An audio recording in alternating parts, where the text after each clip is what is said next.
سلام و درود میگویم با کل بینندگان برنامه‌های ما. جشن 32 سالگی استقلال دولتی جمهوری تاجیکستان بار دیگر برایتان تبریک میگویم و بگذار تاجیکستان عزیزمان همیشه آباد و آزاد باشد و ما در فضای صلح و دوستی زندگی شیرین داشته باشیم. این نشر 31 برنامه کامنت شو است و من نعمت سلیم زاده راوی آن هستم. دوستان، در این برنامه ما اوید با سراینده سرشناس و محبوب اکثر خانم گوگوش صحبت میکنیم. برای همین بیایید ما رو ببینید تا از حیات و ایجادیات این زن به طور واضح آشنا گردید. پیش از آغاز برنامه به شما پیشنهاد میکنم که در شبکه‌های اجتماعی مثل اینستاگرام و فیسبوک و یوتیوب ما رو با سراغ در اکران نشان داده شده پیگیری نمایید تا از جالبترین و تازه ترین خبر و گزارش ها آگاه گردید. گوگوش، ستاره درخشان ایران زمین، با پخش اعلان کنسرتش که قرار است همین تیر ماه در شویتسیا برگزار شود، گفته است که این آخرین کنسرت آوازخوانی او است و با همین با هنر آوازخوانی خداحافظی میکند. او در چندین شهرهای اروپایی ماه‌های سپتامبر، نوامبر و اکتبر کنسرت دارد و چند روز پیش برگزاری کنسرت ها را آخرین برنامه‌های هنری خود نامید. این حرفی گوگوش که گفت میخواهد با صنعت آوازخوانی خداحافظی کند بسیار از مخلصانش را غمگین کرده است. صدای گوگوش برای دو نسل خاطره و یک نوع نوستالژی است و با این سبب خبر خوشی نیست. گوگوش چند سال قبل هم در نوار گفته بود که میترسم دیر شود و حالا خیلی دیر شده است. منظورش از این حرف یعنی تصمیم به ترک صحنه بود. خبر تصمیم گوگوش برای ترک صحنه در حال صدا می‌دهد که چند هفته باز در رسانه‌ها و شبکه‌های اجتماعی خبر مبتلا شدن او به بیماری پارکینسون چرخ میزند.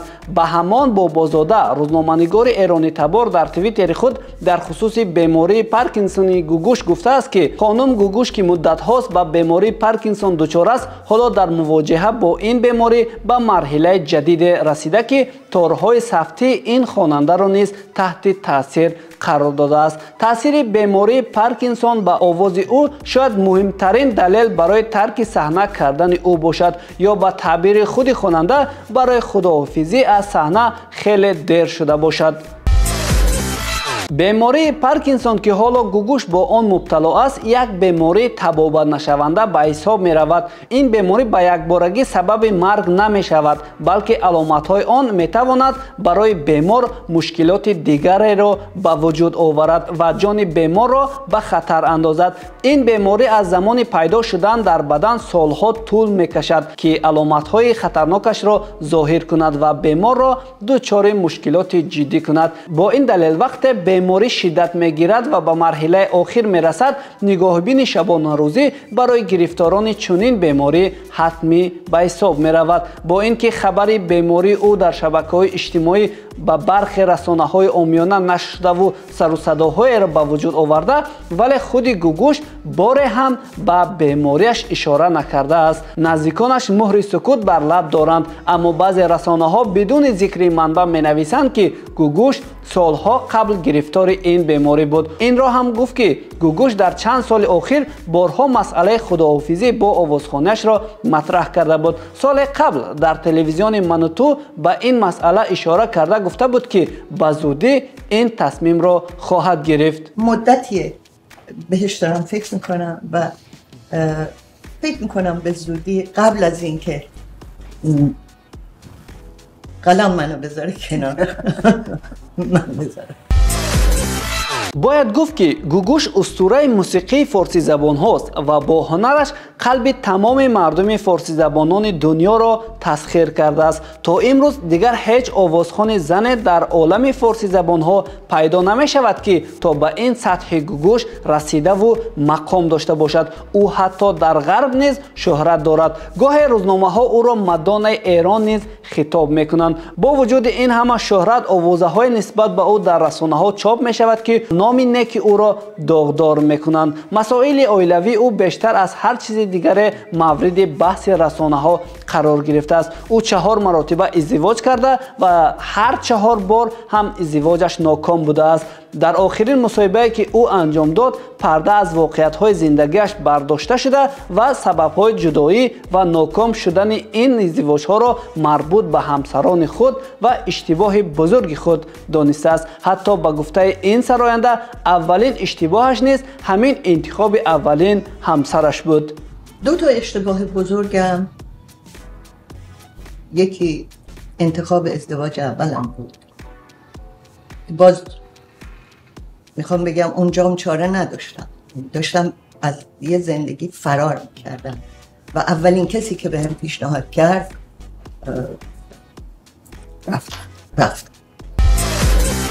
گوگوش که نام اصلیش فائقه آتشین است، از زمان کودکی در کنار پدرش کارهای هنری میکرد. پدرش صابر آتشین هنرمند بود و در زمانی که گوگوش خیلی خرد بود همسر دیگر اختیار کرد. گوگوش از زمان کودکی جدا از مادر بزرگ شد و این صحیفه زندگیش را همیشه با حسرت یاد میکند. و هنوز 3 ساله بود که با شیرین زبانی و مهارت‌های خاص هنرپیشگی در صحنه درخشید و در این خردسالی بیش از پدرش در صحنه هنرنمایی و حق مزد میگرفت. اولین ساخته‌های هنری او که خود موسیقی آن را انجام داده است، ترانه قصه وفا بود. در آخرهای دهه 50 با گسترش تلویزیون، گوگوش نیز بیشتر توانست خود را معرفی نماید. محبوبیت او خیلی با سرعت از مرزهای ایران عبور کرد و او در افغانستان و تاجیکستان و برخی کشورهای سابق شوروی به اوج شهرت رسید. سال 1976 او در ورزشگاه مرکزی کابل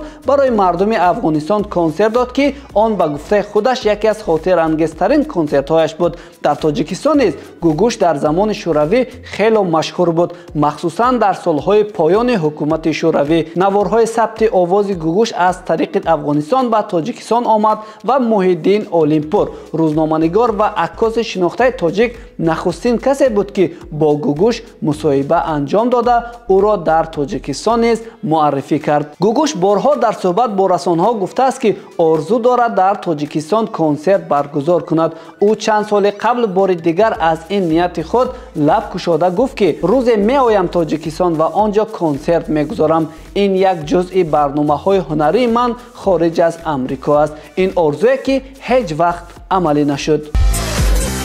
سرودخوانی زنان را در وطن این سراینده منع کردند و با این دلیل پخش آواز و نشر تصویر او در رسانه‌ها کاملا منع شد و 21 سال دیگر آواز نخواند. گوگوش در صحبت اخیرش با تلویزیون منوتو در این مورد گفت بیشتر وقت یا خودم را به مردم نشان نمیدادم یا نمیگذاشتم مردم مرا ببینند، یا اینکه اگر دیده میشدم بعضی‌ها واقعا محبتشان را خالصانه برای من اظهار میکردند ولی کم رنگ شده بود.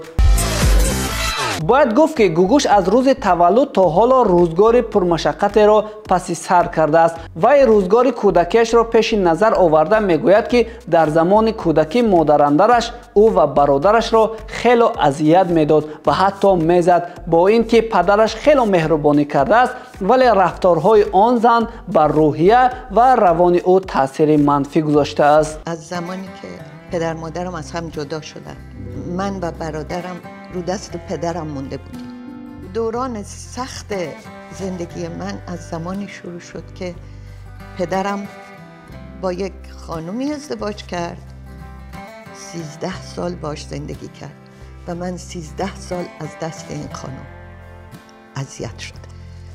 پدر من هم تاثیر مثبت روی من داشته هم تاثیر منفی. پدر خوبی برای بچه‌هاش نبود و فکر میکنم پدرم اگر نبود و من رو صحنه نمیبرد، با خودش همراه نمیکرد، من امروز شاید روانشناس بودم، چون خیلی دلم میخواست که دانشگاه برم و رشته روانشناسی بخونم. به همین دلیل ازش متشکرم. من تا سالها فکر میکردم مادرم مرده، یعنی به من اینجوری پدرم گفته بود، ولی از یه جایی به بعد فکر میکنم 5-6 سالم بود مادرم رو دیدم ولی حال خوبی باهاش نداشتم. با همین گوگوش در زندگی خود تمام پستی و بلندی ها را دیده است. در این خلاصه بیایید خلاصه خود این سراینده رو از شیب و فراز زندگیش و برداشتش رو میبینیم. دارایی رو دیدی، پولدار بودن، فقر رو دیدی، سختی رو دیدی، خوبی رو دیدی، آرامش رو دیدی، لذت رو دیدی، عشق رو دیدی، نفرت رو دیدی. کدام یکی از این حسای، کدام یکی از این داده هایی که جلوی پات اومده بیشتر خوشحالت کرده و کدام بیشتر غمگینت کرده؟ خیانت غمگینم کرده، محبت خالصانه خوشحالم. دوستان عزیز، ما رسیدیم به فرجام برنامه کامنچو که نشر 31 آن را منظور شما گرداندیم و ما در آخر نیز مثل خبری در بالا گفته‌مان تمنای آن را میکنیم که شما نیز شود که در یک میجه زدن پول انا همان مروارید یعنی که 100 میلیون دلار را پیدا کرده زندگیتان را باز هم زیبا گردانید. ما را در شبکه‌های اجتماعی نظیر اینستاگرام و فیسبوک و یوتیوب با نام در اکران بوده جستجو کنید و پیگیری نمایید. تا برنامه‌های بعدی خیر.